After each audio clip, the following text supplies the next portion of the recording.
Good afternoon मित्रांनो, स्वागत आहे तुम्हा सर्वांचं आपल्या लाडक्या चॅनलवरती, ज्याचं नाव आहे द ॲनॉइंट. आणि आज आपण जाणार आहोत औदुंबर येथे श्रींचे दर्शन घेण्यासाठी. आज 10 जुलै, आज गुरुपौर्णिमा आहे. त्यामुळे आपण आपल्या गुरूंचे म्हणजेच दत्तगुरूंचे आपण दर्शन घेण्यासाठी जात आहोत. आवरून सर्व झालेलं आहे. आता टाईम झालेला आहे 12:30. तर ऑलरेडी उशीर झालेला आहे. आपण आता निघू. तुम्हाला भेटूया गाडीमध्ये. तोपर्यंत बाय.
सिटीच्या बाहेर आपण पडलेलो आहे आता. आणि सांगलीपासून एक 32 किलोमीटर अंतरावर आहे.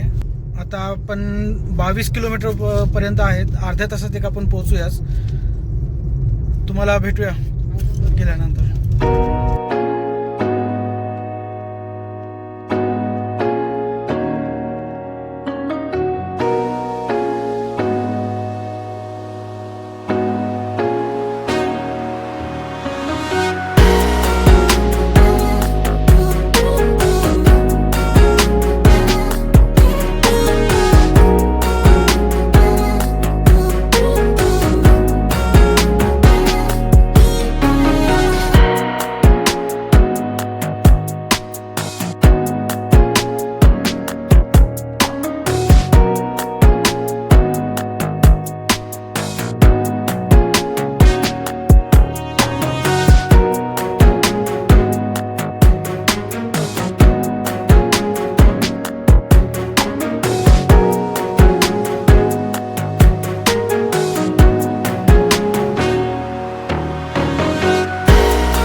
तर मित्रांनो, आपण पोहोचलेलो आहोत औदुंबर येथे.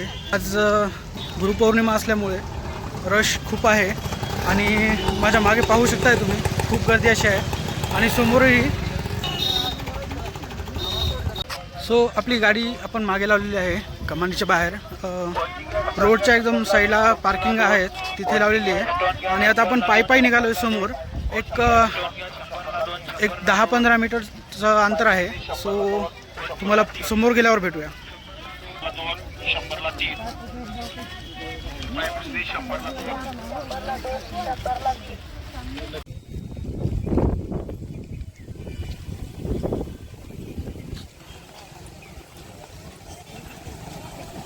आपण पोचलेलो आहोत औदुंबर येथे.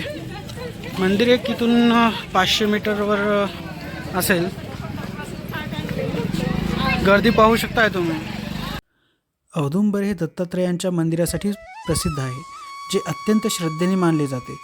ते नरसिंह सरस्वती यांच्या स्मरणार्थ बांधले गेले असे म्हटले जाते, जे एक महासंत होते आणि ज्यांना दत्तात्रेयांचे दुसरे अवतार मानले जाते. सरस्वती गंगाधर यांनी लिहिलेल्या गुरुचरित्रात त्यांची स्तुती करण्यात आली आहे. श्री नरसिंह सरस्वती यांचा जन्म सुमारे 1304 मध्ये माधव आणि अंबा या गरीब ब्राह्मण दाम्पत्यापासून झाला असे म्हटले जाते. आपल्या उपनयन संस्काराच्या विधीनंतर ते एका पवित्र तीर्थयात्रेला निघाले आणि चातुर्मासात धार्मिक शोकात गुपचूप रमण्यासाठी ते कृष्णाच्या तीरावर असलेल्या औदुंबर येथे आले.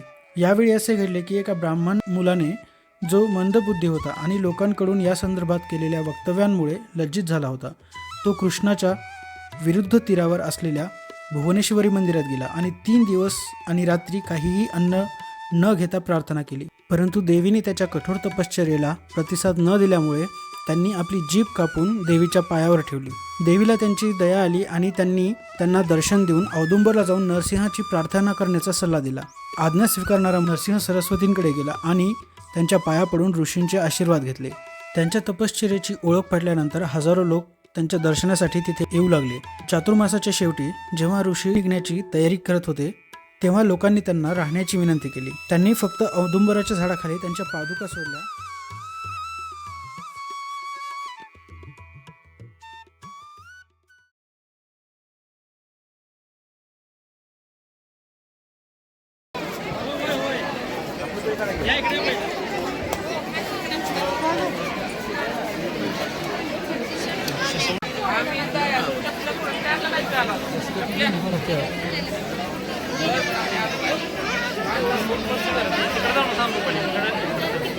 मित्रांनो, माझ्या मागे तुम्ही पाहू शकताय, खूप आज रश आहे आणि आपलं दर्शन झालेलं आहे. आता वाजलेत 2:45. आपण आलेलो 2 वाजता. 1 तास आपल्याला लागला दर्शनासाठी.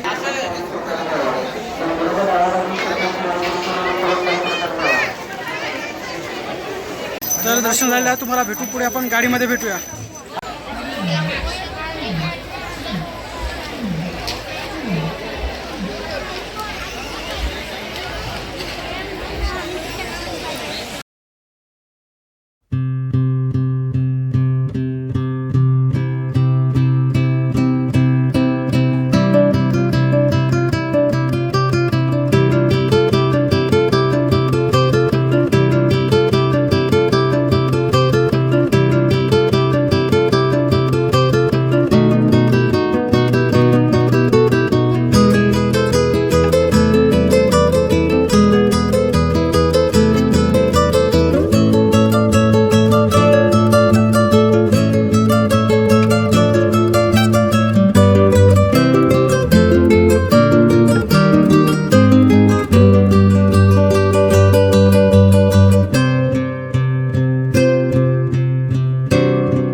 तर फायनली मित्रांनो आपले दर्शन पूर्ण झालेले आहेत आणि आता आपण आलेलो आहे घरी. सो वेळ झालेली आहे व्लॉग एंड करायची आणि होप सो तुम्हालाही व्लॉग आवडला असेल, तुमचंही गुरूंचं दर्शन झालेलं असेल. लाईक शेअर कमेंट करा आणि कमेंटमध्ये सांगा तुम्हाला दर्शन कसं वाटलं ते सांगा नक्की. व्लॉग कसा वाटला सांगा. भेटूया पुढच्या व्लॉगमध्ये. तोपर्यंत बाय बाय.